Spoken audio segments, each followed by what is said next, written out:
On today's show, going to be joined by another guest, a familiar face, to talk about Ty Lue even more. His offensive scheme. Is he overrated? Is it time for him to go? On today's Locked On Clippers.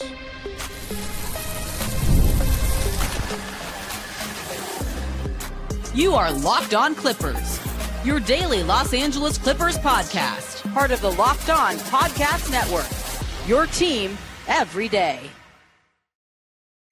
Yes, sir. You were locking in with the Clips. Thank you for making Locked On Clippers the first listen of your day, your team every day. I'm your host, Darian Vaziri, born and raised in LA and just finished my 20th season as a Clipper fan. Been covering the team for 5 years on my own YouTube channel, Dime Dropper, and 3 years right here on the Locked On Podcast Network, your team every day. Make sure you subscribe on YouTube and hit the notification bell so you know every single time we post a video, and you can listen wherever you get your podcast. And this episode is brought to you by GameTime. Download the GameTime app, create an account, and use code LOCKEDONNBA for $20 off your first purchase. All right, so I've been doing a couple episodes like these lately, bringing on fans to talk about Ty Lue. And, I talked about it with Adam, who's a media member, radio host.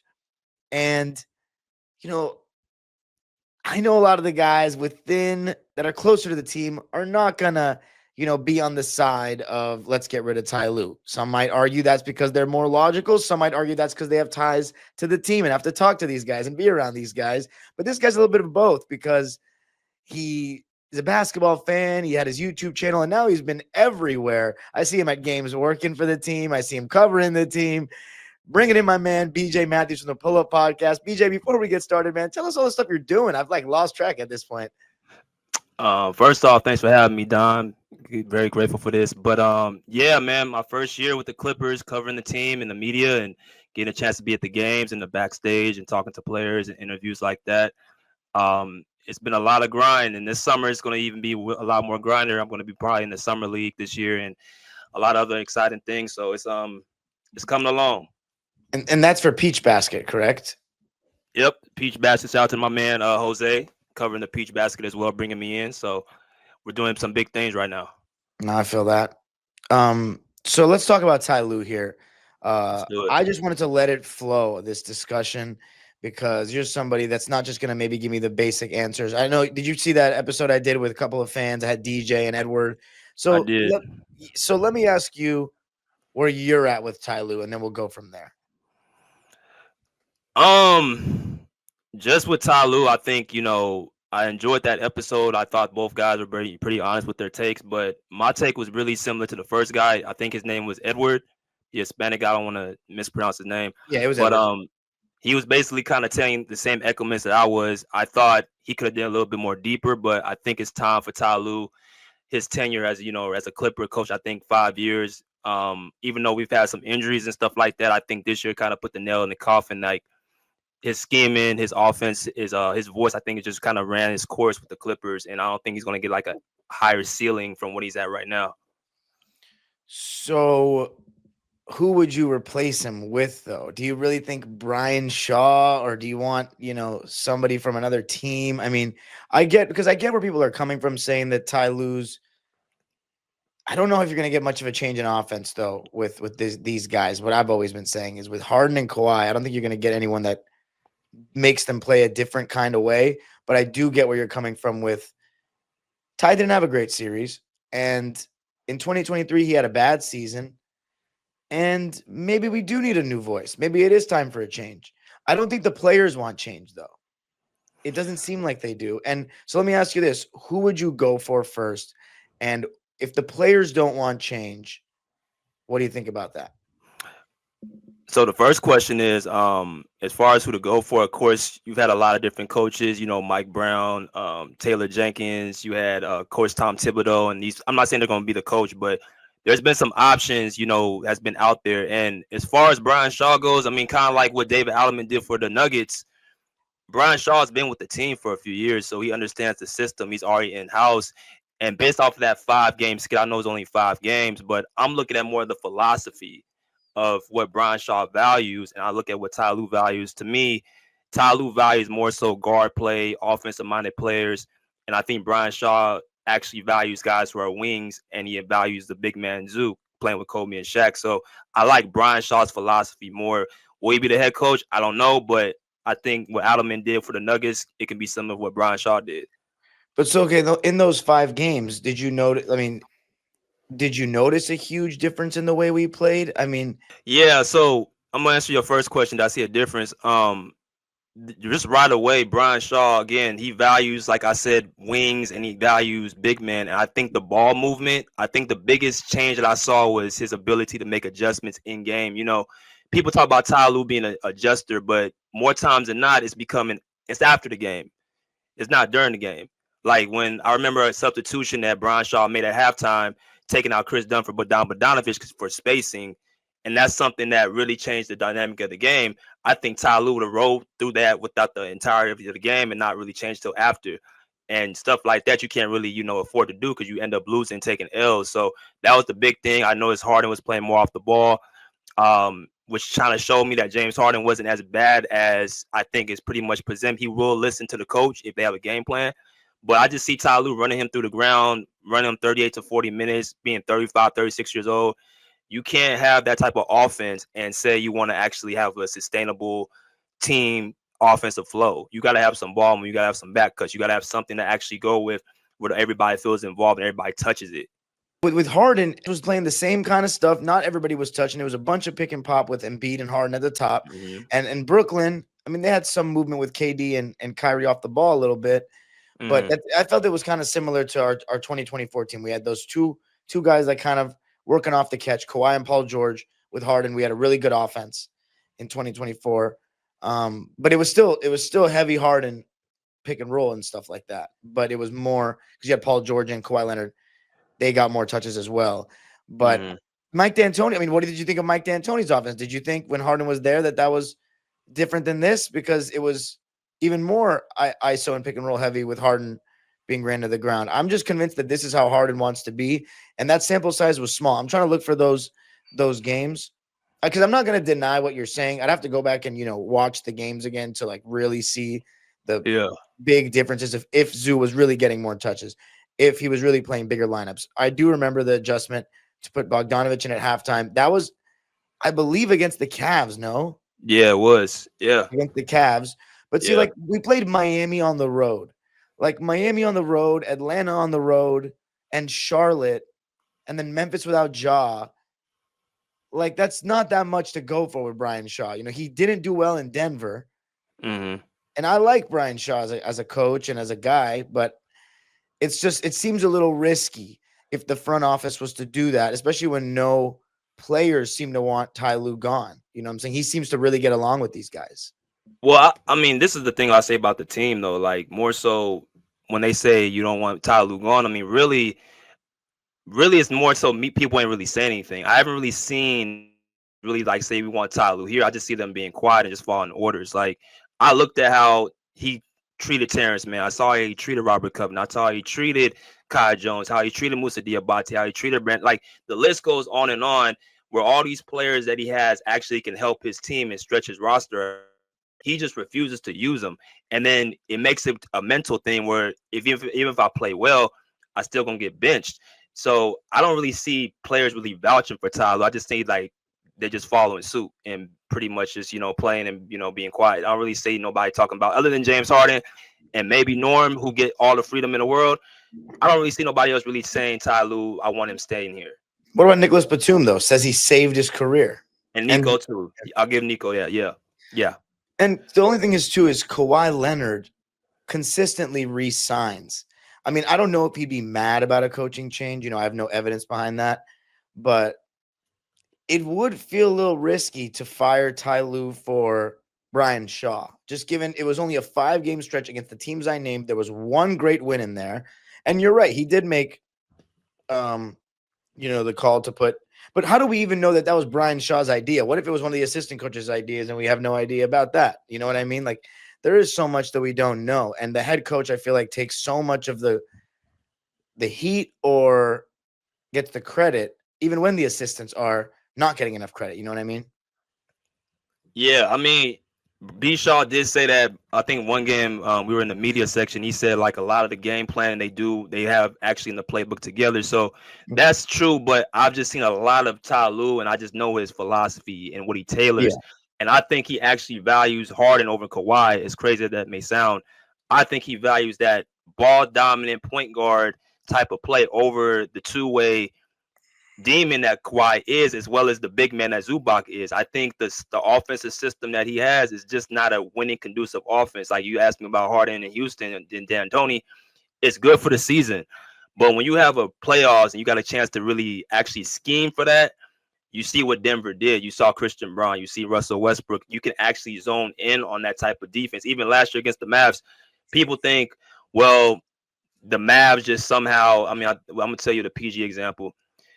He shot a lot of, contested shots. He just ended up missing. And when you have that type of offense, heavy ISO, no ball movement, you letting the defense off the hook. So then the whole story is that Derrick Jones Jr. stopped Paul George. In reality, he just missed shots. It's just how basketball works. If I have to continuously shoot contested jump shots and I'm zoning in on a heavy ISO offense, it's easy for you to zone in on me. And just because you're the closest person to me, you stop me. I never bought into that notion, but the ISO offense really does not really win championships. Okay, let's talk more about that and the Harden Kawhi stuff coming up. Okay. I got to tell you a little something about Wayfair. There's nothing like stepping into your own outdoor space and feeling like you've escaped to a personal oasis. If you're wanting to update your patio this season, Wayfair has made it so easy to turn it into a space that feels like yours, comfortable, stylish, and ready for summer. I actually used a Wayfair card to get the thing that goes underneath the TV, little drawer and stuff. You can put stuff on. Yeah, I don't even know how to describe it, that thing. And it was good. Wayfair has everything you need to level up your outdoor space, even your indoor space, and even the perfect string lights to set the vibe. It's like giving your backyard that resort feel without the resort price tag. The delivery was free, fast, and totally hassle-free, even with the large items. Now, whether I'm hosting friends or just unwinding, it genuinely feels like my own private retreat. Don't wait. Make your outdoor space your dream oasis today with Wayfair and enjoy it all summer long. Head to wayfair.com right now to shop a huge outdoor selection. That's WAYFAIR.com. Wayfair. Every style, every home.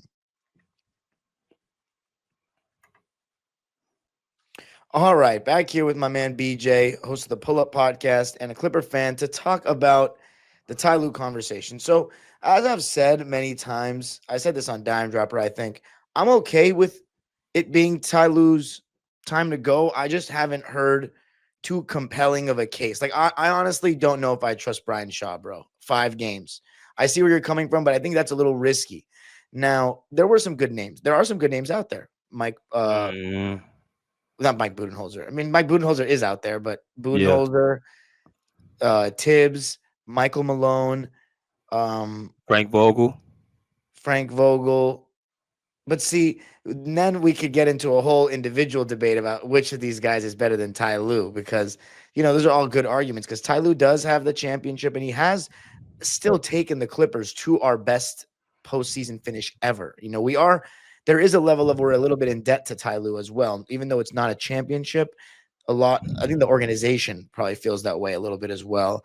And obviously the players seem to have been more positive than not. I mean, do you think the vibes, and you were in the locker room, do you think the vibes in the locker room felt good though throughout the season? Like, does it feel like a cohesive team? Because that's important in my opinion as well. The Clippers, I think it kind of changed throughout the scope of the season. I think when you talk about the players, you got to really kind of read between the lines. Like, I'll give you an example. Ben Simmons comes at the beginning, like towards the trade deadline, and he was said he's going to, obviously have a role with the team. But as you saw, time went on, they stopped really playing him, and he didn't have a reason why. And there was an interview, I don't know if you recall, it's like towards the end of the year, and it was my man Law Murray, shout out to Law. He asked about Ben Simmons playing the Nikola Jokic role right before the Denver series, as a matter of fact. And that was the whole notion, like Ben Simmons was playing the Nikola Jokic role in practice, and he basically shut that down, said, I ain't did none of that. And ever since then, he didn't get no run in that Denver Nuggets series. I feel like he could have actually helped him out as far as defensively on Jokic. And even Amir Coffey, that was a funny situation. Like, you just bench him out of nowhere for Bogdan Bogdanovic, a guy who really Coffey averaged, I think, 10 points throughout the season, 47% from the field, 42% from three, and 91% from the line. Like, good shooting splits. And then the whole excuse was, well, because he was getting basically guarded on defense, he's getting targeted. Only time I see Amir Coffey really have struggled defensively when he had to guard up. But as far as his position at the 2 or the 3, he pretty much did what he was supposed to do. But I saw him guard more of the top level offensive players. But that ain't an excuse to bench a guy for entirety of a season or entirety of, the rest of the year when he's having shooting splits like that. So as far as how the vibe is, I think it was kind of like shaky because you have players on the team who knew they should have been out there and they weren't getting the burn they deserved. The Amir Coffey point is definitely a relevant one, in my opinion. Ben Simmons, the thing with Ben Simmons is I feel like he didn't play him because we were struggling offensively as is, and he didn't want to play he and Chris Dunn together. And then I don't think he wanted to play he and Zubats together much as well. Because the thing about Ben is he just doesn't look to shoot, man. He just doesn't have – I don't think he has his confidence anymore. Like, I think he did help us in some games in the regular season, but I don't totally disagree with Ty for not playing him. But the Amir Coffey point is definitely an interesting one. He definitely deserved to get a little more burn. I don't think Amir Coffey is as bad of a one-on-one defender as people say he is, but I kept seeing people on social media say he's a trash defender, and I wanted to pay more attention to it. I noticed where he struggles is off ball. Like, he'll lose sight of his man a lot, just getting ready to help, and he'll, get beat back door. And I think what the Clippers might have been afraid of is because Denver is one of those few teams in the league that does play that. They move off the ball, they cut off the ball, and they have like a high post playmaker. But let's talk about that discussion, right? How many teams in the NBA, because I say this, is more teams play like us than are playing, to me, like the Pacers, the Nuggets, the Warriors. To me, the NBA today is a lot of pick and roll, a lot of isolation after pick and rolls, like when teams switch, you see the mismatches. Right. And like a high pick and roll today with the spacing of the modern NBA, it can guarantee a good shot. And most teams have built their teams in that way to have a playmaker that handles the ball and pick and roll. So, I mean, which teams in the league, or like, actually, you know what? I'm just going to pull up teams that I think, because would you agree the Boston Celtics play a lot of pick and roll and ISO as well? But they shoot, they have a lot of guys that can put it on the floor, but it's very pick and roll heavy and ISO heavy. Yes, it's just 5-out offense. Like, they space the offense out, but the difference between them and us is like the Clippers don't have 5 guys that can score like 15 and 20 points. So that offense works. It's all about what works for your team. And I feel like for the Clippers, I think you brought something up. Heavy Kawhi and Harden are heavy ISO. Well, Kawhi can play in sets, and I think even when the greatest offensive ISO guys we've seen with Jordan, Kobe, players like that, when they started playing in that triangle offense, then they started getting more efficient. So just because they can play in ISO, you can actually make the game easier for them when they play through sets. And Kawhi is that type of player. He can play ISO, but let him get to his spots, catch and shoot, get to his post-ups, mid-post, high post, and just catch and do what he wants to do. And with Ty Lue, I just haven't seen enough of that. And I think this year was the biggest thing. Like, they had the momentum over Denver. They had a better overall team, more talent, more momentum. And for you to lose that series the way you did, especially what happened in Game 4, you had nobody to sub in for Harden or Powell. It just screams to me there's too many different meltdowns he has where I just don't think he can get the job done.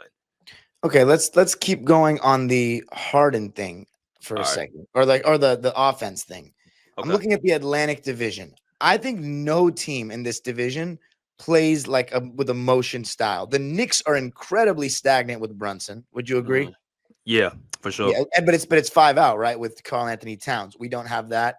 Philly, I mean, they were not even worth mentioning this year. Brooklyn and Toronto are pretty bad offensively, and then the Chicago Bulls, the Pistons, and the Bucks. I mean, they're all very stagnant as well. Then there's 2 teams in that division, though, the Cavs and the Pacers, who probably do move the ball a little bit more. I mean, the Pacers definitely move the ball more. They play way faster than us, but they're also a lot younger than us. And that's 2 teams, though. And then you have, I mean, do you think any of these teams play like a fantastic offense? Atlanta, they're all through Trae Young. Charlotte, all through LaMelo. Miami, you can argue a little bit, but they're pretty. I don't know. What do you think about their offense? It's very Tyler Hero centric. Yeah. Miami's offense, they use their defense to run their offense. Right. Yeah. They don't really have an offense, really. Yeah. And then Orlando's a bad offensive team, and the Wizards are bad. So 2 teams in the Eastern Conference. But coming up, I want to go further in this discussion, looking at the West and seeing if we really have a Ty Lue offense problem, or is it a James Harden problem? Let's do it. I got to tell you a little something about Game Time. There's nothing like the NBA playoffs. I used to sometimes, I want to say my late high school years, not go to regular season Clipper games anymore, to go to all the playoff games, because there's nothing that quite compares. You know, that moment CP3 made that game winner in Game 7 in 2015. That was a moment I'll never forget to this day. And with Game Time, it makes it fast and easy to get seats, even for the biggest playoff games, because prices on the app actually drop closer to tip-off. And with killer last-minute deals, panoramic seat views, and no surprise fees, Game Time is a total game changer. I love that I can see my exact view before I buy, so there's no surprises when I get to the game. And the NFL schedule release just dropped, and you better believe I'm already looking at my Rams calendar and picking which games to hit at SoFi, because I didn't go to any last year. Take the guesswork out of buying tickets with Game Time. Download the Game Time app, create an account, and use code LOCKEDONNBA for $20 off your first purchase. Terms apply. Again, create an account and redeem code LOCKEDONNBA for $20 off. Download the Game Time app today. Last minute tickets, lowest price, guaranteed.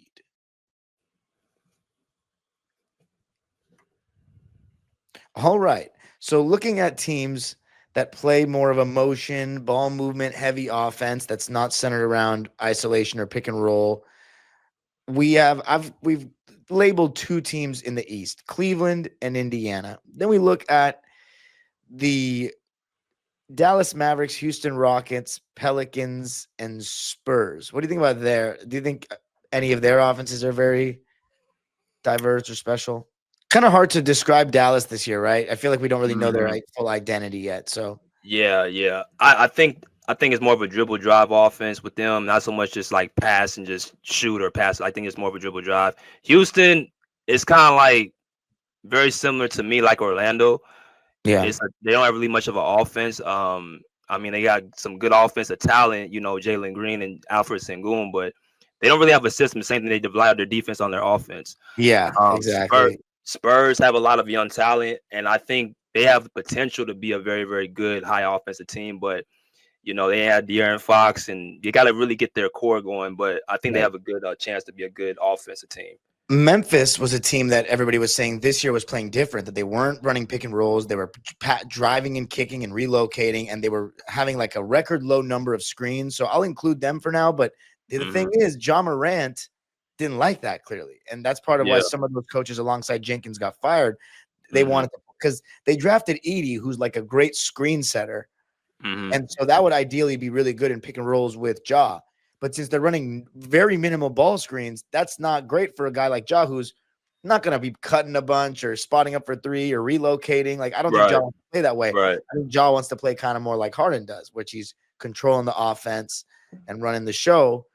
But which is kind of a shame, because Ja attacking closeouts and moving off ball, cutting back door with his ability to get up in the air is pretty lethal. But they were saying like almost no screens, like on ball screens. So that's different. That might be too much in that direction. But so that's 3 teams overall. Lakers, we know, are completely stagnant. Phoenix, not much there. Golden State for sure. The movement offense with the motion offense with Steph. I mean, that's signature at this point. Sacramento does with Sabonis. I mean, with Mike Brown, they did have that constant dribble handoffs to Sabonis, and that offense was really hard to guard. So I'll include them. And then you have Denver, and you can argue OKC. So about 7 teams, because Portland, Utah, and Minnesota's offense is literally just watch Ant do his thing. It's pretty bad. You got 7 teams in the league. So here's what I'm saying here. This is like you and me agreeing with around 7 teams. Maybe people in the comments would disagree. Does that say more about the modern NBA and how we run offenses and what the players want to do than Ty Lue specifically? Because there's only 7 teams, and a lot of those are young teams that play this kind of style, or it's their stars that really want to move. like the Steph Currys or the Halliburtons. Yeah, I mean, it's the era that we in. I think I'm gonna be honest, man, because I grew up in the 2000s, bro. I'm not really used to this small ball. Let me try to ISO ball era. Like I'm more into like dealing with sets and dealing with physicality on the defensive end. So I can't really relate. But what you just highlighted was pretty much why I think the NBA needs to change some things up, and I feel like that's why I think the Pacers are so good for the league.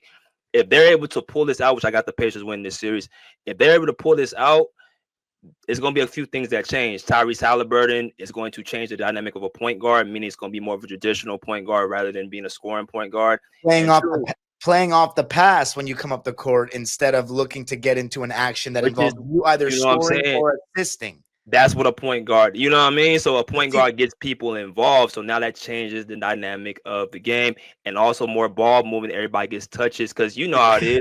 When you touch the ball, see, I exactly know what you're saying. But this is why I wanted to bring you on the show, because at the end of the day, this comes down to an issue with the way basketball is played today. I'm telling you, because what Halliburton is doing is very similar to what Magic was doing. Like I haven't seen as many of the games, but on made baskets, he's pushing the ball and just getting it up the floor. And they're constantly moving the ball. So you're constantly closing out as a defense. And now you're in rotation all the time, as opposed to like our offense. Harden walks the ball up the floor. We probably do get a great shot, but it's 12 to 15 seconds of dribbling, maybe one or two passes, shot. The Pacers are getting the ball moving a ton. It makes the defense work a lot more. They're cutting a lot more. They're playing faster. A lot of that has to do with they're a younger roster, though, too. And that's something that we might have to get younger. But so this is the thing, BJ. Do you even agree with – because what you want is a team that's run around Kawhi, but James Harden in the regular season is so good with his pick and roll offense. So a team that has Harden on it – this is part of my issues with having Harden on your team – is because you feed into that in the regular season because he's so damn good. But in the playoffs, as you said, teams can kind of funnel the ball where they want a little bit more. And they can take the ball out of Harden's hands and force these other role players to beat you. Whereas the guys you mentioned earlier, Kobe's, Kawhi's, Jordan's, sometimes they can turn away from the double team, or when they catch the ball in the post, they have to hard double instead of just kind of sitting in the gaps. That kind of stuff matters. But so do you agree with the fact that we have Harden on this team in the first place? Maybe are you saying he's not the guy for Kawhi? Yeah, they don't fit. And I think this is what I said before the season started. I said Kawhi and Harden are not a really good duo because you got one guy who likes to play in ISO and the other guy likes to play in sets. I know you said Kawhi likes to play in ISO, but he's a guy that likes to get to his spots. And so when you have a guy like James Harden who's dribbling the ball and really giving Zubac his touches over the best player, it's kind of like a power struggle between Kawhi and Harden. So I feel like they just don't fit. And it might not even be Harden's fault. It's just his style of play does not fit with a guy like Kawhi Leonard, who's built off of efficiency and good quality shots. And I think, like you mentioned, we are in a different time of basketball, but still, if you have the players to make a different type of offense, that's what you use. That's why I said Ben Simmons could be used for this team. Because really, what can Ben Simmons not do other than shoot? I don't think he has confidence. Like, when he gets in the paint, everyone knows he doesn't want to put the ball up. And I think everyone can see it in him.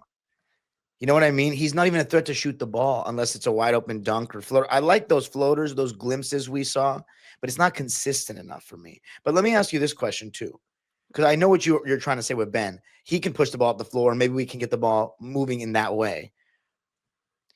Did you want Westbrook to stay as the point guard of this team? Because it's what you're talking about and playing faster and playing through Kawhi. That sounds like what I thought the plan was when we got Westbrook. But there's another thing, too, element to this is that Paul George and Kawhi have constantly said they want a point guard to take the ball out of their hands. Do you think – because we don't know, because I don't know for sure unless maybe you know, because we're not in the locker room, to what degree do they want the ball taken out of their hands? To this extent where they have one of the most ball-dominant players in the history of basketball with them, or just another guy that can bring the ball up and give them the ball to get to their stuff? Yeah, Paul was the one, and really, no one's. Let me just clear this up. Paul and Kawhi didn't say out their mouths like, "Oh, we want a point guard to do this." There was a thing that Paul said, like playing the point guard, being the primary point guard is a tough job. I think it was a game after the Milwaukee Bucks They lost, and he said that quote, and people ran with it like, "You know, we want another point guard." Well, Well, this is what all came you from want. our media, though. Our media kept saying that they've wanted a point guard since day one. So I take it more they need another ball handler. And I Yeah. think Russ was the guy that they need. That's all they really needed. They didn't really need Russ and James on the team at the same time. And when they had Russ, Kawhi, and Paul George, they had the best offensive high rating trio in the league to start off the year, I think in 23-24 before they got James Harden. But when you bring Harden into the mix, that brings Westbrook off the bench. That takes the ball out of his hands because Harden and Westbrook play the exact same way. They need the ball.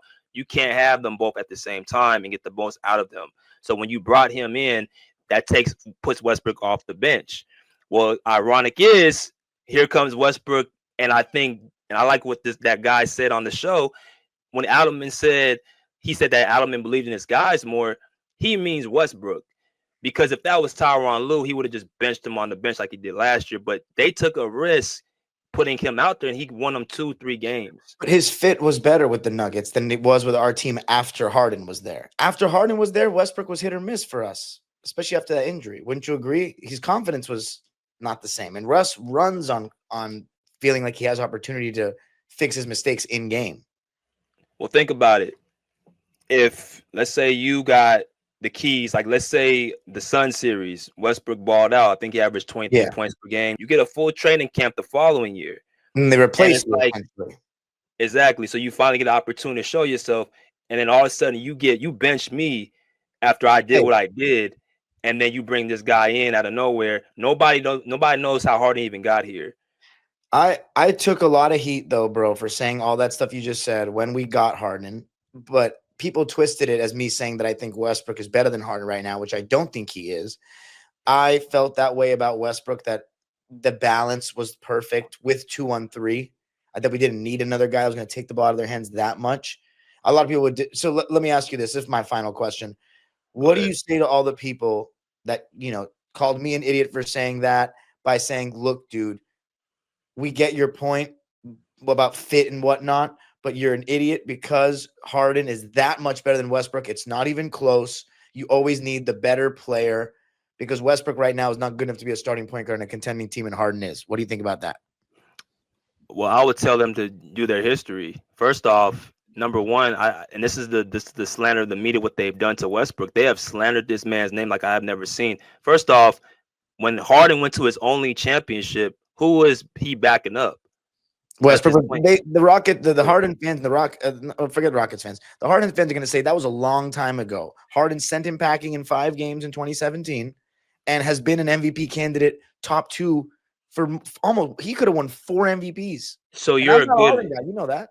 I would say you're a good James Harden's a great regular season player. This is what Harden fans always do. They always revert to the regular season. If you look through history, Westbrook's a better playoff performer, as you've seen. As you just seen this year, Harden only averaged 18 points. See, he was the reason why him and Norman Powell, why we lost that series. He didn't come to play, especially in that game 7. Westbrook and Christian Braun actually held James Harden those last 3 games. They always revert to the regular season. Harden has had help around him that Westbrook has not had. He's had all the 3-point shooting around him, all those pieces around. Yeah. Okay. So this is going to be hilarious because I'm going to play devil's advocate for James Harden. Harden, as a leader of a team, almost took his team to the finals against one of the greatest teams of all time. I'm not going to be the guy that says they are the greatest. That's subjective, but one of the greatest teams of all time. He took them to the brink, 7 games and then 6 games the following year. His teams consistently did better than Russ's. He has been closer as the number 1 option to winning a ring. That is without a doubt true. And his ability to shoot the ball. It was Chris Paul, or was it Russell West, or was it James Harden? Because Harden is number 1, Chris Paul is number 2. I think Harden is big in the regular season, but just based off of his track record and who the teams he's had, he hasn't gotten his team to this, I think, where he should have gotten them to. Here's my thing, though, and I love Westbrook, but he hasn't been to the conference finals since 2016, right? He hasn't been to the conference finals since 2016. I love the guy. And Harden has been there since 2018. That's right. So, look, BJ, people in the comments, I can't wait to see these comments because I really defended Harden. So we got to the bottom of it all. Let me ask you this. You had to pick, get Harden off this team or get Ty Lue off the team? What are you doing? Can I do both? No. Okay, let me explain. Let me be honest with you. The reason I'm gonna pick one, but I say they're connected. And James Harden being the point guard, he's not willing to really change his style, like you mentioned. And Ty Lue ain't really changed his style. You got two people, I think it's just going to become like at a head. They're never going to get over the hump with Ty Lue's coaching philosophy and James Harden's playing style. I just don't think they're ever going to get off the hump. But if you ask me who I would pick, I would take I'll get rid of Ty Lue. Okay. Well, BJ, let people know where they can find you. Great discussion. At the end of the day, the conclusion is a lot of it is down to modern basketball. Ty Lue does have his flaws, but it's also going to be hard to play a different way with Harden on the team, just given what he's great at. Okay. Well, you guys can find me. You guys see me on my screen. Bjizzle, that's my IG.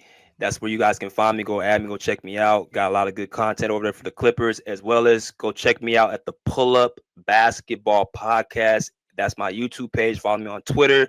Follow me on Instagram as well. Great topic. You know, got a lot of stuff coming for the summer as well. And yeah. There we go. Subscribe to my man. And if, of course, you can follow me on X or Twitter and Instagram at Dime Dropper Pod, and subscribe to my own YouTube channel, Dime Dropper, where I'll have content coming on the NBA playoffs very soon because I haven't in so long. And Locked On Clippers is free and available wherever you get your podcast. Make sure you subscribe. You can listen wherever you get your podcast. Hit the notification bell, all that good stuff. The age-old proverb continues, go Clippers.